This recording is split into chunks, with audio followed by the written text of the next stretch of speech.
Сәлем достар, каналыма қош келдіңіздер. Бұл видеода сіздерге ара шаққан кездегі алғашқы көмек көрсету жайлы айтатын боламын. Қазір өсімдіктер гүлдеп тұрған кез.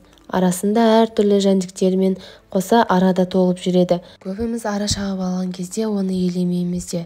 Бірақ бұл дұрыс емес. Шағылған жерге қарапайым күтім жараның тез сауығуына көмектесіп жағымсыздық сезімінен сақтайды. Ара шаққан кездегі бірінші қадам жараның ішінде қалған араның безгегін шығару керек.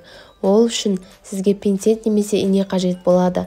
Ол астында бұндай көмекші құралдар болмаған жағдайда безгекті саусақтарыңызбен шығарып көріңіз, бірақ безгекті одан әрі терең теріп тастамаңыздар. Алдымен сумен немесе сутек тотығымен жууды ұмытпаңыз.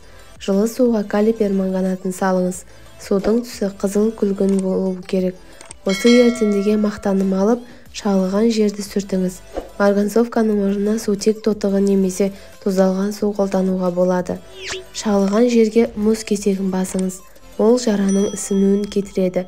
Дәрі қобдишаңыздан белсендірілген көмір табылса, оның 3 дәрісін майдалап, 1 шай қасық су қосып араластырып, жараның бетіне жағыңыз. Бетін дәкемен жабыңыз. Осылайша шағылған жердің уы тезірек кетіп ісінбейді. Кейбір жағдайда шаққан жер қызарып, қатты ісіп кетеді. Ісікті басу үшін балғын ақжелек жапырақтарын майдалап, үстіне қайнаған су құйыңыз. Суыған кезде қайнатпаға таза мата немесе дәкені малып, жараның бетін басыңыз.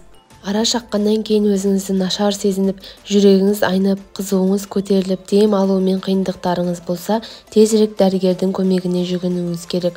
Бұл аллергияның белгілері болуы мүмкін. Достар, видео қандай да бір пайдасын тигізген болса, каналыма жазылуды ұмытпаңыздар.